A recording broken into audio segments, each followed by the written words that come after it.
Numinous Podcast with Carmen Spaniola.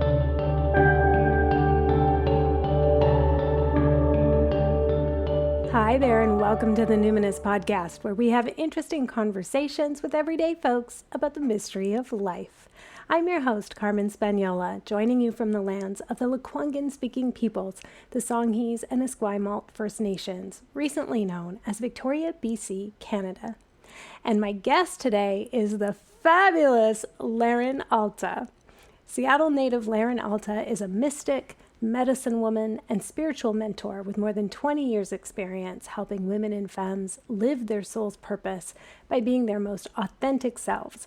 As creatrix of Black Girl Mystic, she leads masterclasses, workshops, retreats, and one-on-one mentorships, guiding Black women, femmes, and genderqueer folk to embody wealth, ease, and freedom from a deep place of soul alignment.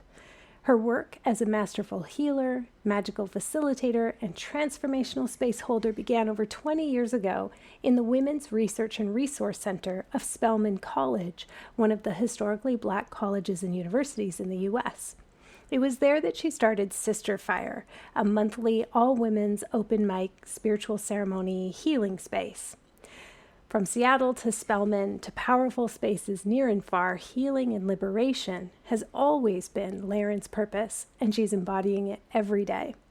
It's been 5 years since Laren was on the Numinous Podcast, and our friendship has grown and deepened a great deal since then. So it feels like her return is a bit overdue, and I apologize to Laren and to everyone for that. I'm delighted to invite you into a frank discussion about manifestation and how we create the lives we desire without spiritual bypass. I think Laren is someone that really exemplifies the principles of intention and alignment and humility that are the essence of the practice. If you know her, you really do see that she is both faith-based and action-oriented. She's got critical analysis and remains tethered to her higher power always. I just find her very inspiring, and I know you will too as you listen. And now I hope you'll enjoy this conversation between two old friends and colleagues. So Laren, it's been a while since you were on the show last, and it's time for an update. So what identities do you lead with now? Oh, it's so interesting. Hello, Carmen. I'm happy to be back. I'm happy to be here. It's so interesting because, one of the things, I don't know if we'll talk about this, but I live in Rwanda right now. I live in Central East Africa. And so one of the identities isn't necessarily that I lead with, but that's incredibly obvious to me, is that I am American and that I am the descendant of enslaved and free Africans from an American soil perspective. So I know I'm American, right? Like my family's been there for centuries, but I feel distinctly aware of that when I'm not in America, Mm-hmm. So it's not an identity I lead with, but it's something I'm aware of. And I love being a Black American. It's one of my favorite things. I feel like it is like one of the best things about reincarnation. I feel like I've totally lucked out. And I think that's it right now. I mean, there's other identities, but those are the ones that feel the most resonant with me, particularly because I miss Black Americans living away from my culture. So I think those are the ones that are strongest for me right now. Mm-hmm. I know that about you. And that's one of the reasons why I love your work so much is your work, particularly with Black Girl Mystic, is it is an American style. Like you can tell it's like, oh, there's like a joy and an expansiveness that even as a Canadian, I'm like, oh yeah, that's pretty distinctly American, and a Black American experience that is like really, it is mystical, it's magical, it's really wonderful. So and yet I know we've known each other a long time. We've we know each other's practices to a certain extent. And so I know that a lot of the things that you and I would do, say with trance work, with visionary stuff, with manifestation, may look very similar. Where I identify more as witch and you would identify perhaps more as mystic. So what's your relationship to the term witch, and how do you experience it differently from mystic? I've never resonated with that word. It just never sung to me, but I like the word witchy Mhm.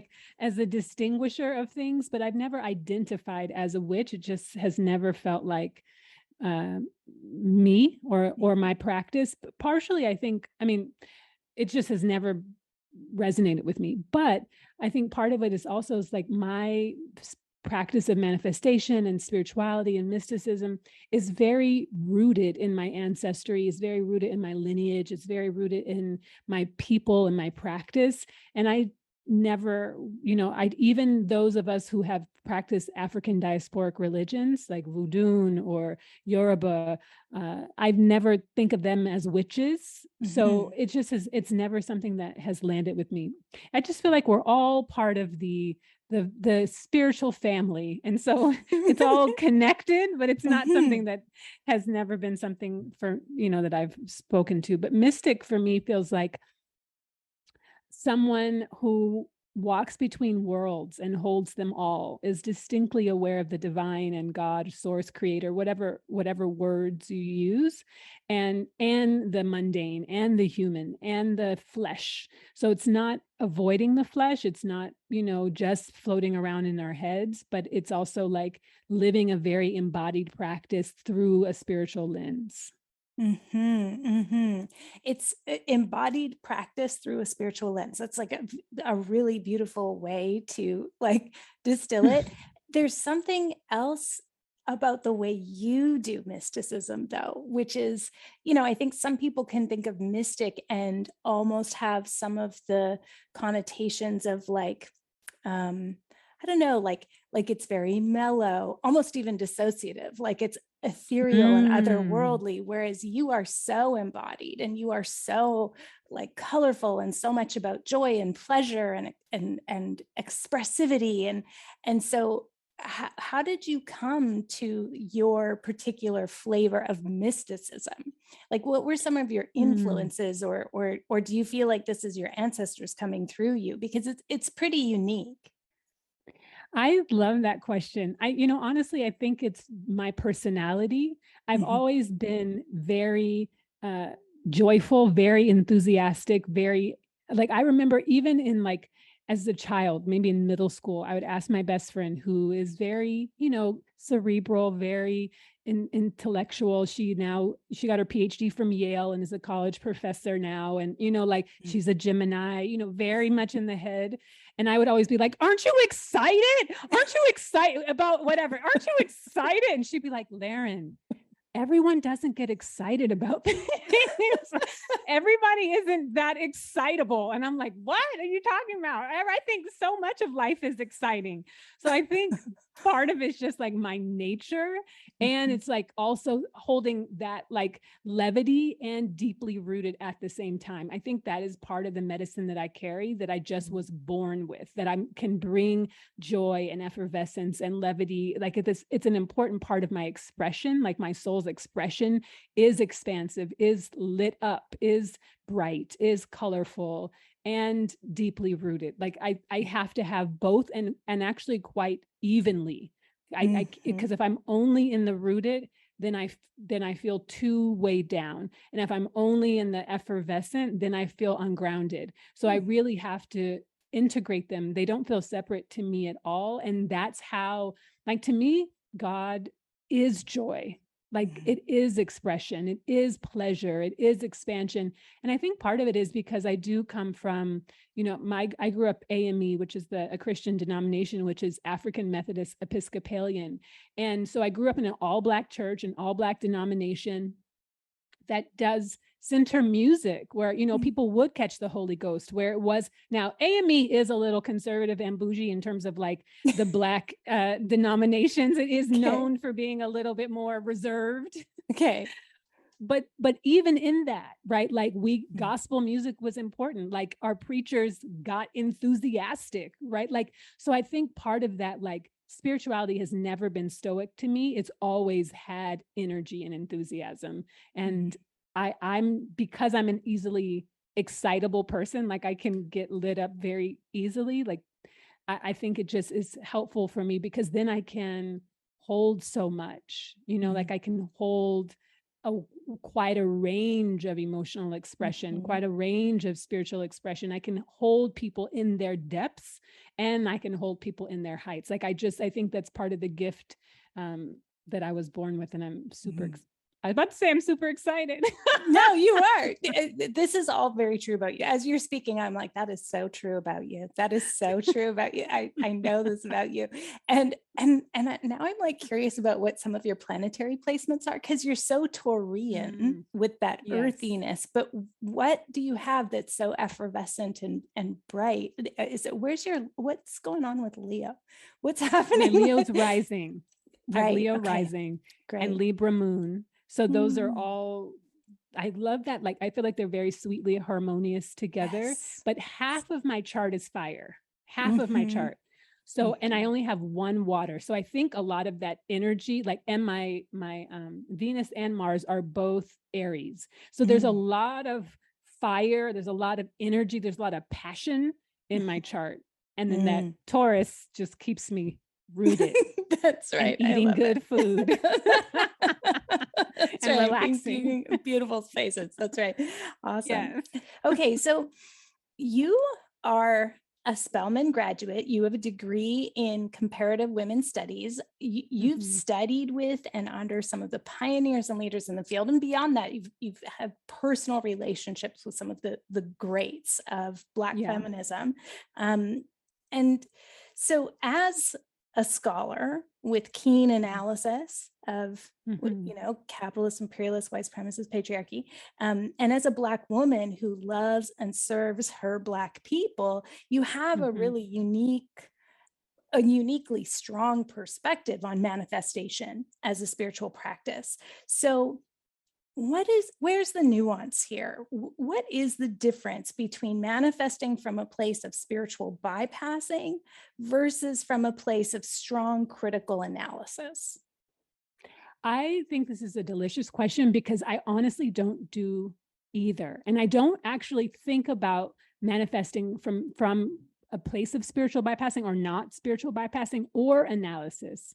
For me, it's like going beyond both of those kinds of things and really tapping into the universe, to God, to source, to the universal forces that I believe are conspiring in our favor, right? Like I always say, God has your back, the universe is conspiring in your favor, and the ancestors are cheering you along all the way. So it's like, I believe that no matter what's happening, everything is already unfolding for your highest and best good. And I think in some ways that could be interpreted as spiritual bypassing.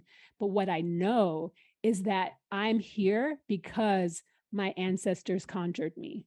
And I've started using the words conjure instead of manifest, because manifest feels cerebral to me and conjure feels embodied, right? It feels like we're using all the elements. We're using energy. We're using ancestry. We're using lineage. We're using passion, we're using vision. Something I've been thinking about so much is my ancestors, were enslaved, were part of chattel slavery.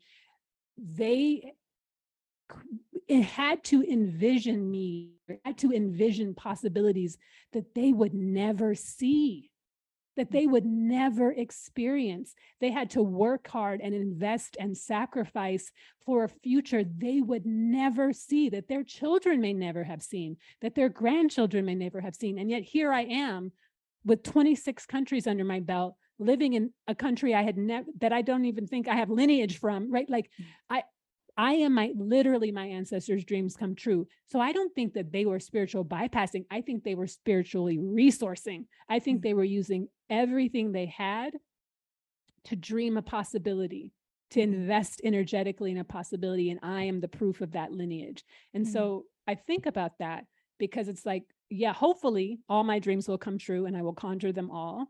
And that I am creating possibilities for the future I will never see. So it's about not being attached to it, but like trusting the process nonetheless. That I feel, I'm like gasping for breath. That is very inspiring. That is a very expansive vision. Now I can feel in my body as a white-bodied colonizer whose ancestors, I don't know, I come from pretty poor people, but certainly my ancestors traded solidarity for proximal whiteness, right? So my Scottish Highlanders were totally colonized, and yet they came to Canada and did the exact same thing. So, they're part of me is like, oh, is it okay if I'm invited into this lens, this vision, this expansiveness that Laren is describing? I know you work with Black people and serve Black people. You love Black people. You're not particularly casting the wider net for white folks to come into your work, though you did work with white folks for a long time. And I fully respect that, obviously.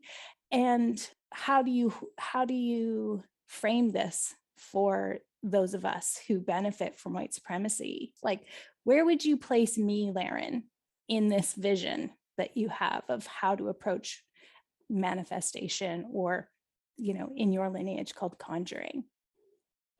I honestly don't. I don't, because my part of my active practice is decentering whiteness.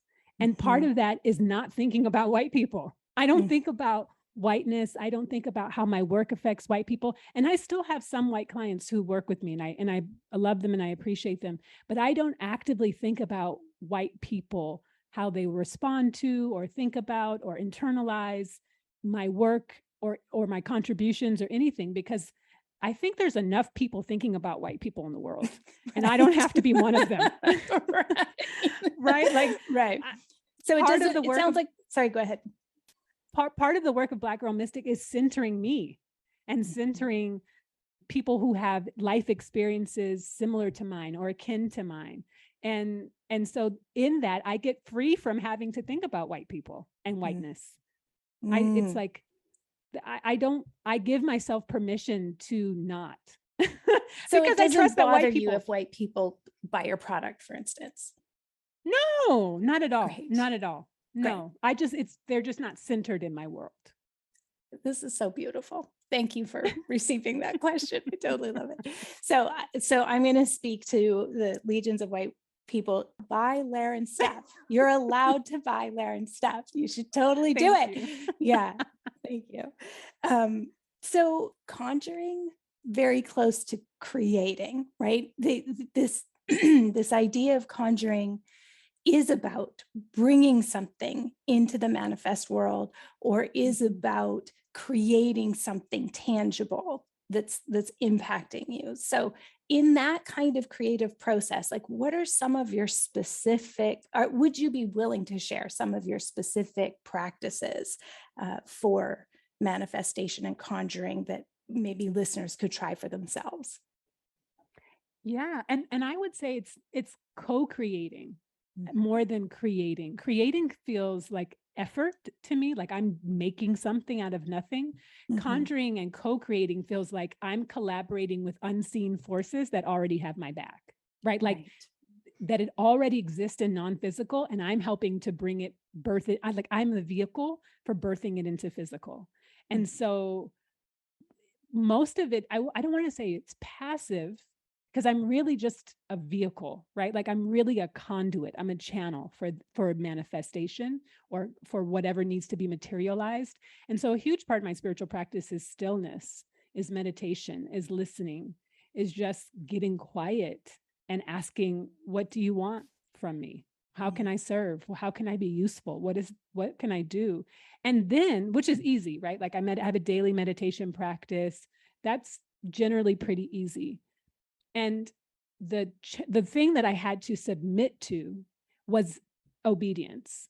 Like once I got the message, doing it, and not trying to outthink it, not trying to make it make sense, not trying to do, because I believe that no matter what the circumstances are, everything is always conspiring in my favor. So once I get it, I'm fine. And I experience miracles all the time.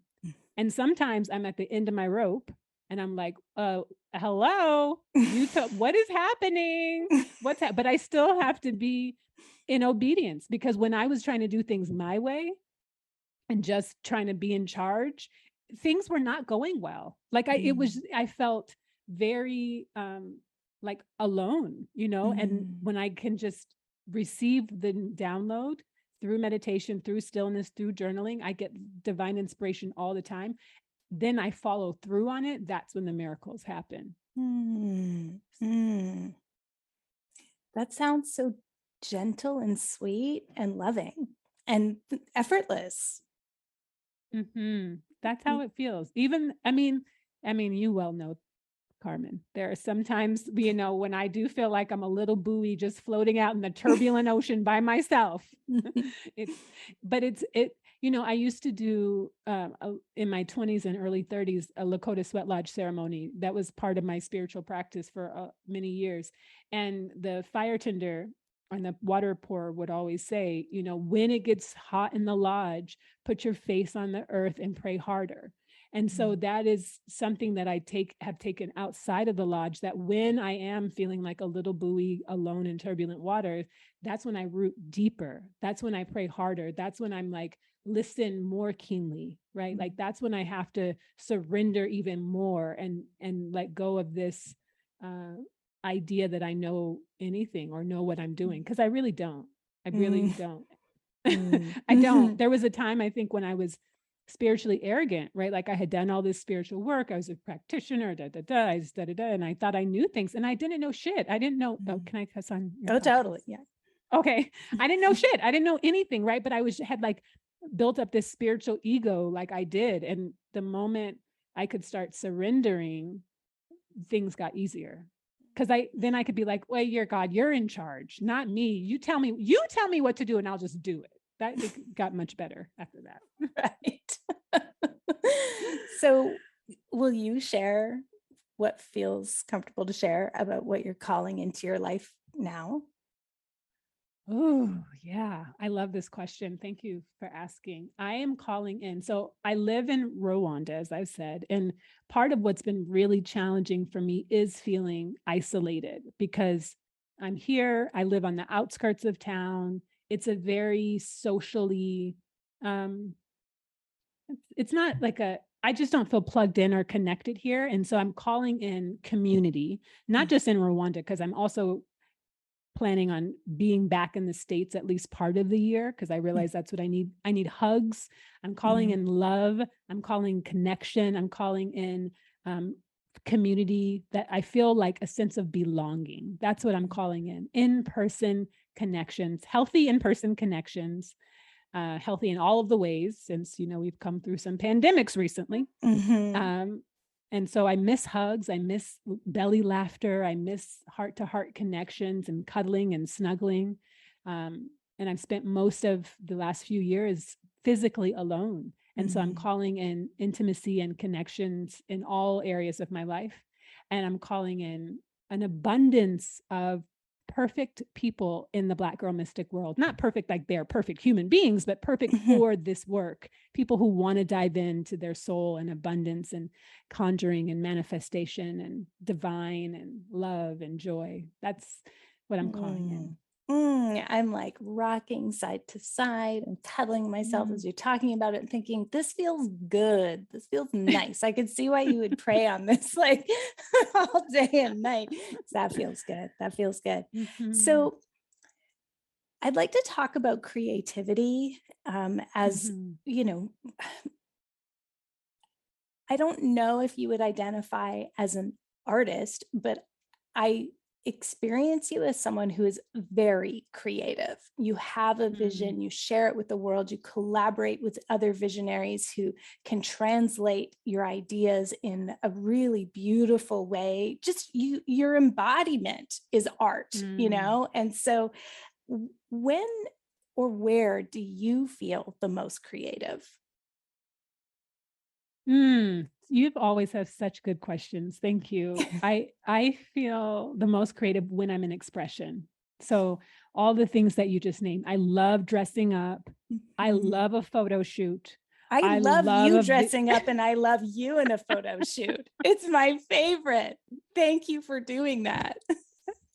Thank you for appreciating it. I love it so much. Like deeply inspired by drag queens and 90s supermodels and 70s glamour disco era. Like when people dressed up and enjoyed like expression, I'm deeply inspired by that. So I feel I love creativity. I love collaborating. And thank you for naming those things, because that is like my favorite thing to do. I'm obsessed with the Black Girl Mystic website because of all the collaboration that happened to make it, that came together to make it happen. It was like, a vision that was given by the divine, and then it happened. And I was and like, it's so oh, beautiful and it's so mystical. There's like, yes, it definitely has some very like new things that, the internet has these like fresh waves that come through, and you've collaborated with other creatives that have brought this like very sparkly, effervescent, joyful site that feels like an experience. Really good job. Thank you. That experience is exactly what I wanted. And because even though I don't have any Virgo in my chart, I deeply love Virgos, and I love because I'm very detail oriented and I always want more Virgo in my chart. And so I'm not always the easiest person to work with in creation, because I'm like, well, that little thing, let's change that little thing right there. But then when it all comes together, it is a masterpiece. And I'm so grateful. And every person, because I know this is not quite, but we're talking about creativity. So I'm giving you a little juicy of my creativity thinking. Like every person who was instrumental in creating the Black Girl Mystic site and experience is a Black woman or femme. Every person, my website designer, my copywriter, my photographer, my makeup artist, my fashion, my dressmaker, my braider, everybody. And that felt important to me, that if I'm saying I'm creating this universe for Black women, femmes, gender queer folk, non-binary Black folk. It was important to me that we also created it together, right? Like that we birthed it together. And so that also lights me up. And because I'm excited about it. I feel like this is a exciting thing. So quiet as it's kept, part of yes, I miss people in community and my culture, but I also like going out places and dressing up. And I think being in LA will give me lots of places to dress up and go out. Yeah. And I hope you take lots of pictures and put them on Instagram. Thank you. I plan to. Yes. Good. Yes. So what's been the hardest part, or maybe the scariest part, the most challenging part of the creative process for you? Fear isn't really active in my world. So it doesn't have a lot of impact or for me. Like I just do what I want to do and trust that it will happen. So it's not the scariest part, but I really did it not know. I really created Black Girl Mystic not knowing if anybody would want it. I had no idea. It was just me being obedient. So I wasn't afraid in the process. I was 10 toes down. I was all the way in the creative process, confident and expectant that people would want it. But I had no clues or indicators other than just being obedient, that no one had asked me to create it other than the divine. I was just being obedient. So I didn't know, which didn't cause fear for me. I wasn't afraid, but it's definitely something that I'm aware of now, right? Like as I'm launching this new baby into the world, I'm like, do people want this? Does this resonate with people? I don't know. I just did what I was told to do. I don't know if people actually want this. So it's not scary as much as it's like, I have to now think with other parts of my brain to invite the people in and to like create experiences, which is also part of why I'm going back in person, because I've been doing healing work and transformational work and in-person work that started out 20 years ago in person. And so trying to translate it to the online world, I realize isn't always my strength, and then I need to be back in person with people again. So it's not as much fear as it's like, what do I need to know about this experience? And what I need to know is that I need to be in person with people. The internet is helpful, but it's not everything. And I miss that. There's like things that you can do. You can teach people some things, but giving them the experience is very difficult to translate online. Can you Exactly. share a little bit more about some of your courses? Because I was just going through them the other day and was like, ooh, I would, that sounds good. And as I said, I wasn't quite sure. I'm like, am I allowed to buy this? Would that be weird? So knowing that you don't care, that any white person who's listening could go and buy one of your courses. I'm particularly interested in the like mother wound and money wound. And there's a few. So could you share some of the courses that people can just buy on demand? Yes. So there's, as you said, mother wound, money wound, which is looking at the intersection between the money wound and the mother wound and healing both because they're so deeply, intricately connected. I have a mother with narcissistic tendencies, and I didn't know for many, many, many years, one, that she had narcissistic tendencies. I didn't know that, but I also didn't know that kind of dynamic with her was so severely impactful in my relationship with money because I saw her as my source. I had been conditioned to see her as my source, right? And so learning to heal my mother wound also, when I stopped talking to my mother, I started making money in my business. It was amazing, right? Like, it was like, oh, I can like give myself permission to be resourced by someone other than my mother.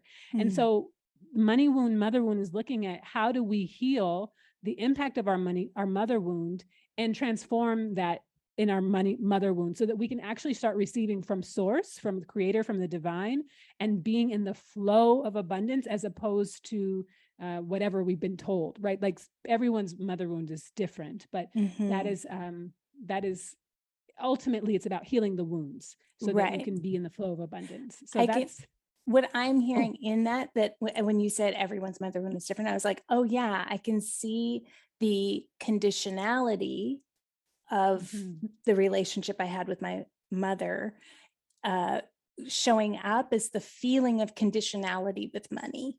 Like that's only right. If I'm really hustling, only if I'm perfect, only if I, that, right. Yeah, thanks for putting that work out in the world. Yes. What else were you going to say? You. The other thing it's like the conditionality, like only if I'm do this, and that translates also into the spirit, right? Because some people practice spirituality only if I pray this prayer, only if I do this kind of thing, only if I'm a good, fill in the blank for their religious practice, then God will bless me. And it's like, no, it's not conditional. None of it's conditional. It's bigger than that, right? So thank you for asking about that. Then there's a God Money course, which is specifically for Black women. That's about unlocking Black women's soul codes for unlimited wealth. And it's really about rooting into our ancestry, rooting into abundance, rooting into and reframing our relationship to wealth, reframing our relationship to receiving, because so much of it is transactional. Because, when your ancestors were exchanged for currency, you learn that you can be valued at a number, that your life has a number on it. And so it's really about healing that, what I call the Black money wound, so that you can really embody your wholeness and step into the abundance. So again, for me, it's not about gaslighting, but it's about deepening the conversation. Like what's true? What are the universal truths that are here that we can't avoid, but we have to create more nuance around them? I can feel, I'm thinking of some of my Black listeners right now who've been listening since the beginning, who are like, yes, please. I can feel the listeners opening to that. What else? And then I have just started, just barely started dripping this out just this week with a new offering. It's my seminal Black Girl Mystic offering. It's called Prosper, and it's for one-on-one sessions with me. So it's not a group offering. You can't necessarily just go in and buy it because it's 4 one-on-one sessions with me. We meet every other week for 45 minutes, but it takes you through the process of creating embodied soul wealth. And so the first module is ancestral alchemy. The second module is spiritual initiation. The third module is spiritual money medicine. And the fourth module is soul purpose. And so we dive deep into that. And it's a framework for really aligning with abundance in a deep way. And there's homework in between, and there's play, and there's really maybe not homework is the best way to say, but ways to apply and integrate the work of each session. And so that you can really live in abundance, so that you can really live in prosperity, so that you can really do it. And because for me, when I think about it, we're never going to win at capitalism. Like I'm never going to be able to teach you how to budget. Like that's not my gift. I can't teach you how to do that. That's not it. But I believe miracles happen when we tap back into source, into soul, and get bigger than capitalism. Because soul is bigger than capitalism is man-made. Soul is infinite, eternal, right? So when we tap into the eternal, all these man-made structures become less relevant. Not that they aren't there, but they aren't our center point. Wow. Laren, Oprah, Alta, going off on, on the Numinous podcast. I feel like it's the 90s and, I'm Gary Zukov sitting with Oprah on stage. Wow. Nice. That's really good. Can you, okay, the one that I have been looking at for a long time is Sovereign and Supernatural. Can you tell me more about that one? Yes. Oh, this is so good, Carmen, because sovereign and supernatural, it's like, is who we are. It's who we are at our core baseline level. And so when we remember that, because so much about what we've been taught and told is that we're not sovereign, right? Like it's conditional, it's codependence. We have to rely on our boss, our parents, our job, the institution, our government. When we remember that we can be sovereign, that we can have healthy boundaries, that we can say yes and no, that we can still live our fullest potential and tap into our supernatural gifts, our supernatural powers, then we really become unstoppable. Then we become like who we want to be, who we dream of being, who we imagine being. But those two keys, sovereign and supernatural, we can't avoid them. Like we can root into them, and then we get the freedom that we desire. So good. Thank you. Thanks. These are very exciting offerings. I'm very excited for folks to go to your website and see them.